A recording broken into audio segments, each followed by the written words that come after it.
Well, Phil Savage is a great friend, wrote a great book, and I want to say to you, Phil, before we even talk about it, that I want you to mention your book because I've had about 5 people, sure enough, tell me they have read it and have enjoyed every printed message. So say something about that and tell me or tell our listeners what you think about the Alabama draftees.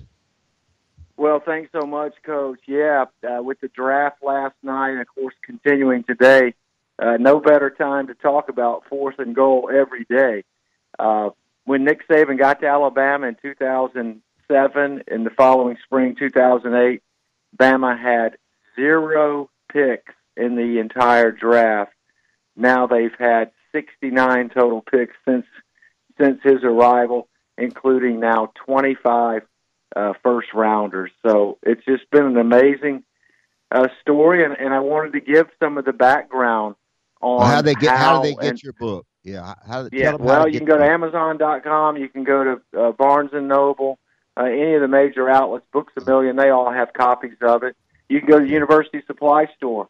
I've signed a bunch of books that are over there at the corner, but the truth of it is that the book is sort of a Paul Harvey, now you know the rest of the story. Where did the philosophy, where did all this come from, and how has Nick Saban and his staff been able to apply it, and the players respond and make this program really the envy of the entire country. Okay, so about these guys, we can talk about the quarterbacks a little bit later, but about the Alabama draftees, you want to mention that a little bit? Yeah, of course, Miami took Minkah Fitzpatrick at number 11 with the 4 quarterbacks going in the top 10. You knew that some really good football players were going to slide down the board. I felt like Minkah would be one of those. He's my favorite player that's come through Alabama in the 9 years I've done the radio. I just think that he's an A-plus in every direction, on the field, off the field. If Miami needs him to play corner, he'll be a corner. If they need him to play safety, he can play safety. Heck, if they need him to play offense, I think he could do that. I just think he's an incredible talent and an incredible teammate. And so I think that was just one of the best picks of the first round. Of course, Daron Payne went just a couple choices later to the Washington Redskins. I was on a station in their market yesterday and had said that, look, if you're trying to bolster the inside rush, the inside defense against the run, and with the potential of some pass rush, Daron Payne would absolutely be a good choice there at 13 because, look, if he comes back next year and is in the draft, he's going to be a top 10 pick easy. So I thought that was really good value. And then, of course, maybe the perfect fit of the night, I thought, was Rashaan Evans to the Titans. They desperately needed linebacker help. He's got such versatility. He's really a good player, and they moved up to take him. And then, of course, Calvin Ridley slipped some in this draft, but it didn't surprise me, quite honestly, guys. I think Calvin's a really, really good player, but he's not Julio Jones, and he really wasn't Amari Cooper. And I think him going to Atlanta and playing opposite of Julio Jones could be the best thing that ever happened to him because, on top of that, Matt Ryan will be throwing him the football. Yeah.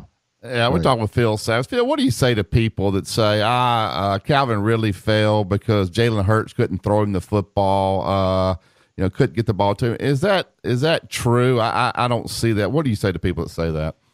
I would say very little truth in that at all. The scouts go to the practices where he's catching passes from all sorts of quarterbacks. You're in the pregame warm-up before the games watching him run his routes. And,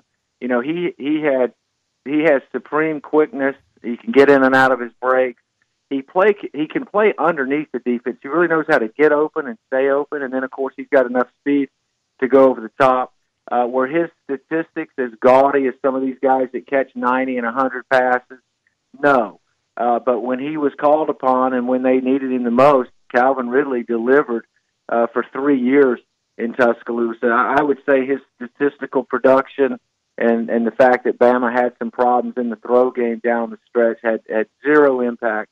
I think it really had all to do with all the quarterbacks going and the fact that, honestly, this receiver class was not that strong. I didn't think any of the wideouts would go in the first half of the first round. That did not happen. And, of course, the first one off was DJ Moore who went a few picks ahead of Calvin with the Carolina Panthers. Well, I don't know you don't have much time, but Baker Mayfield, good and bad as far as people. About all quarterbacks are that way, but Cleveland decided that it was good, not bad. Comment on that. Yeah, from a recent Senior Bowl standpoint, Coach, I mean, we were super excited for one of our guys to go number one overall. It's happened 12 times in the 70 years of the Senior Bowl game, so I was really excited about that. Take my Senior Bowl hat off and look at it from afar. It's shocking to me that the Cleveland Browns did not end up with either Saquon Barkley or Bradley Chubb. For them to pick in the top 5 twice and not get either of those two players and opt to not take either of those two players was maybe as big a question as this entire draft. Could they have gotten Baker on down the line? Could they then have gotten Baker down the line a little bit if they wanted him? I think that they went all in on Baker Mayfield. The thing that didn't add up to me, Coach, was the fact that they traded for Tyrod Taylor, who's going to be a placeholder quarterback. I thought that was going to buy them some time in regards to maybe taking a quarterback like Josh Allen or maybe Sam Darnold that might need some incubation time on the sideline. Baker Mayfield, to me, you take him because you think he can jump out there and play right away. Yeah. He's got that kind of mentality. And I'm telling you, he's not going to be very patient sitting there watching Tyrod Taylor play. And, I tweeted last night, I think he'll be on the field by October the 1st. And that was not the plan back in the early part of the spring, as best we could tell. Phil, tell the listeners today, I guess you got the second and third round. Do you see any of these other Alabama guys getting picked there? Just who else will get picked in this draft? Well, Ronnie Harrison and Deshaun Hand will most likely hear their names go off the board today. Potentially Anthony Averett as well. I think those would be probably the next 3 options for Alabama. And then, of course, beyond that, you've got Tony Brown and Levi Wallace that could potentially go. Bradley Bozeman is part of that mix. Bo Scarborough is going to go at some point. So when it's all said and done, Bama's going to have 15 or 16 guys, not necessarily drafted, but that will end up in on pro rosters here in the next 48 hours. So it's just and the thing that's crazy is when we did the A-Day game last Saturday, you have 15, 16, 17 guys move on, and it was like lifting your finger out of a bucket of water.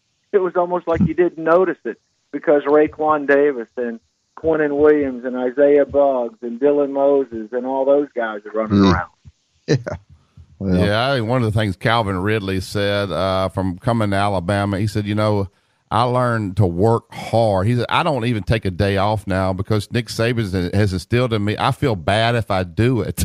So these guys really buy into what he's selling. And what happened last night, Phil, not that recruiting's suffering, it's got to be a great recruiting tool to help the university pull in guys. Well, if your goal is to be an NFL draft choice, and particularly a first-rounder, it's hard to dispute that Alabama's not an incredible option for you if you have that chance. I mean, they had 4 more first-rounders, so that's now 25. Going into last night, they had 21. That was 9 more than any other school in the country. And so if you are identified as a prospect that Alabama wants, I don't know how you turn Nick Saban down, to tell you the truth. I mean, if he's sitting in your living room and he offers you a scholarship or you have him on the phone, how do you say no to everything that comes with being part of the Alabama football program? I don't know how you do it. Yeah. Thank you so much for being on. I know you're busy, and boy, this has been a really great, quick interview, but very, very good insight as far as things that Baker Mayfield thing was interesting to me already. But appreciate you taking time to be on, Phil. Thanks, Coach, for reaching out to me, and good luck to the rest of the Bama players today and tomorrow. And we'll catch up later. I